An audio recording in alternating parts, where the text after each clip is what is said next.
Are you thinking about getting a Kenyan sand boa, but you found that all the care guides kind of say the same thing? Well, today I'm going to be telling you 10 things that no one is telling you about Kenyan sand boas.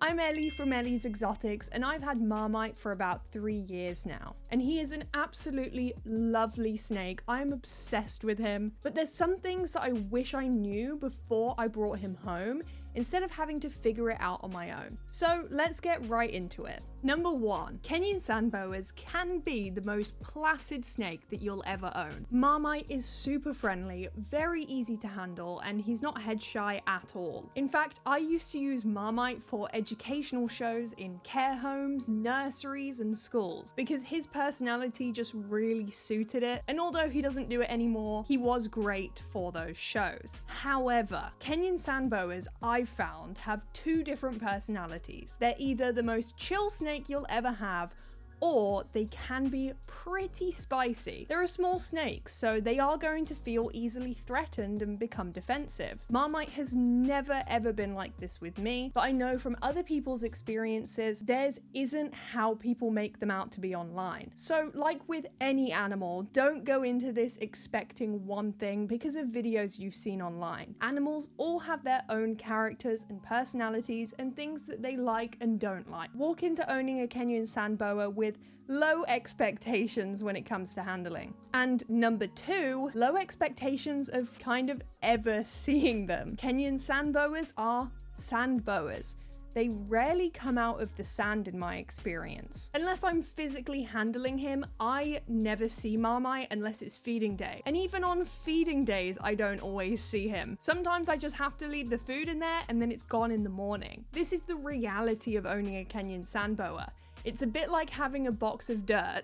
Number 3, Kenyan sand boas are incredibly slow growers. This can be a pro or a con for you, but just know that it can take about 5 years for Kenyan sand boas to reach their adult length. Females are typically going to grow faster as they do get bigger, but male Kenyan sand boas take a very long time to reach that adult length. But remember, snakes never stop growing, so they'll continue growing throughout their entire lifespan, which is about 20 years. It's just once they hit about 5, that's when their growth and shedding rate starts to slow down. Number 4, back on the topic of seeing your sand boa, don't go digging around their enclosure too often, as they can get quite stressed out. Kenyan sand boas are known for being a little bit picky when it comes to food. I found that the more placid the animal is, the harder it is to get them to feed. It's normal for young Kenyan sand boas to go weeks without eating sometimes, but here's how I like to feed mine. I don't take him out of the enclosure to feed him, as I found that if I handle him too often, he gets stressed out and he won't eat. So what I do with Marmite is, if I notice his head poking out, then I'll wiggle the mouse in front of him, but if not, I just leave it in there, and he's learnt that over time, he'll come up to the surface on a Friday and go and find his food and eat it that way. But one thing I did to get this feeding routine going is by using a humid hide. Take a humid hide and place some pinkies inside of it, and then bury it underneath the substrate. If you've got a shy Kenyan sand boa, then this is a fantastic way to feed them. And 9 times out of 10, it works, and you'll notice that the next day the pinkies will be gone. Sometimes they just need that scent and that smell within the substrate to start eating. Number 5, Kenyan sand boas are fossorial, which means that they live underground, but that doesn't mean that they don't benefit or need UVB. I like to provide my Kenyan sand boa with a 7% shade dweller, as Kenyan sand boas will do something called cryptic basking, which is where they'll leave small portions of their body above the surface to soak up that UVB. This might be the tip of their nose or the end of their tail. An animal doesn't have to be fully out underneath that UVB to gain the benefits from it. And UVB will help things like coloration, bone health, and ovulation. In my opinion, if an animal has access to it in the wild or in their natural habitat, then we should be providing it in captivity. And this goes for number 6 too. Many people use under tank heating or heat mats for Kenyan sand boas because they assume they spend most of their time under the ground, so that's where they should put the heat source. However, Kenyan sand boas will actually bury themselves to cool themselves down, so using under tank heating is an unnatural way to provide a heat source for them. That's why I recommend using overhead heating for Kenyan sand boas. The higher up in the substrate they are, the warmer they'll be, and the lower down they go, the cooler they'll be. That way you're providing a proper temperature gradient for your animal. When it comes to Kenyan sand boas, it's more than just providing a warm side and a cool side. It's allowing them to show natural behaviors like this. Number 7, humidity. Kenyan sand boas are typically labeled as a very dry desert dwelling species. But if you look at Kenya, where these animals come from, and you look at their habitat, they do get rainfall. It's not dry all year round, so keeping them at 10 to 30% humidity could actually be far too dry for them. When we think about their natural habitat and burrowing, just like with temperature, they're going to have a humidity gradient within the substrate. The lower down they go, the more humid it will become, and the higher up, the drier it will be. You don't want the substrate to be soaking wet, but keeping the bottom of the substrate at about 60% humidity will allow your Kenyan sand boa to have nice healthy sheds and prevent respiratory infections. Because our eyes can actually start from too dry of an environment. Their saliva in their mouth will crack, which allows room for bacteria, inevitably leading to a respiratory infection. So make sure your animal has humid and dry places within their enclosure. But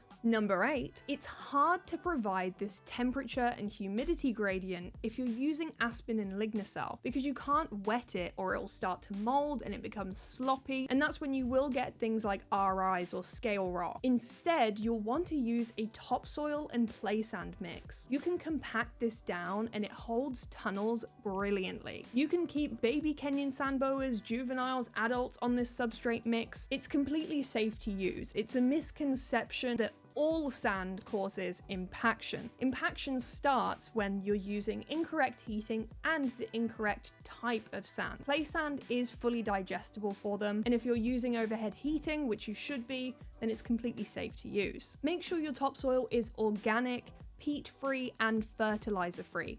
If you're from the UK, then you can use Wicks or Westlands topsoil. These are both completely safe to use. I like to give my Kenyan sand boas about 4 to 5 inches of substrate when they are young, so a baby to a juvenile, and then when they're adults, I like to give them 6 to 7 inches of substrate so that they can properly burrow, and so they can get that temperature and humidity gradient. But now let's talk about number 9. This is by far one of the most, if not the most important thing on this list, and that is finding an exotic vet. Too often I see online people having issues with their sand boas, or any pet reptile really, asking where they can go, what they can do, if there's any exotic vets in their area. But these are things that you should definitely be doing before you bring the animal home. You want to check things like the vet's pricing. Is this something that you can afford?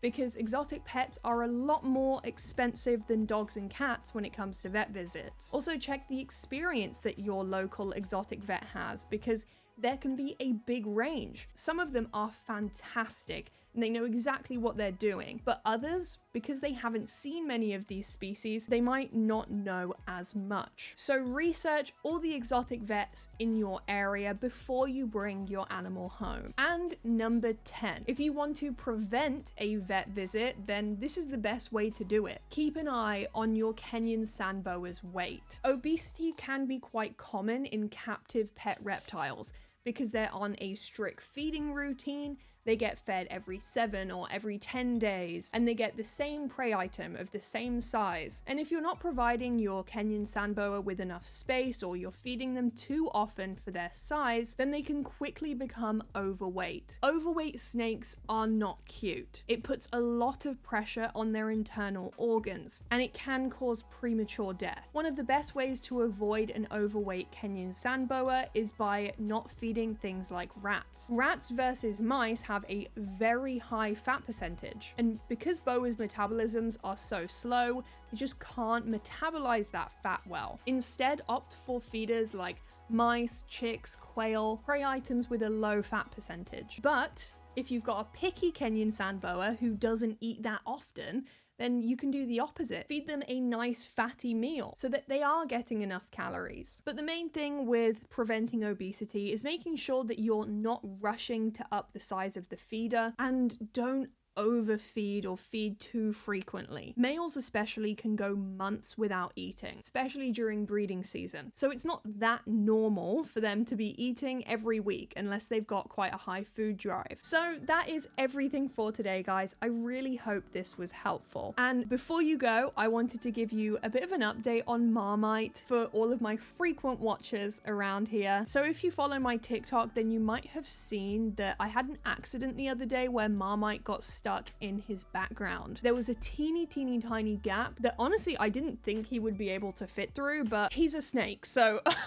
obviously he tried to. Animals always go where they're not supposed to, and he ended up with a bit of scale damage. He's absolutely fine. I put him in quarantine for a couple of days. He took a meal like a champ and he's fine. It's just some visible damage, which you might have seen throughout some clips in this video. They just look like little grey scales that have been lifted up. With a couple of sheds, he'll look okay, but I guess this is a number 11.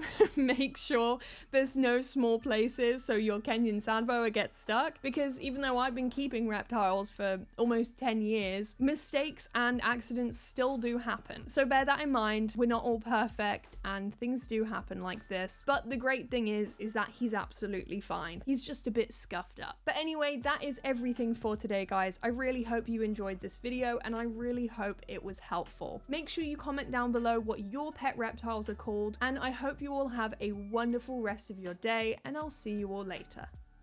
Bye bye.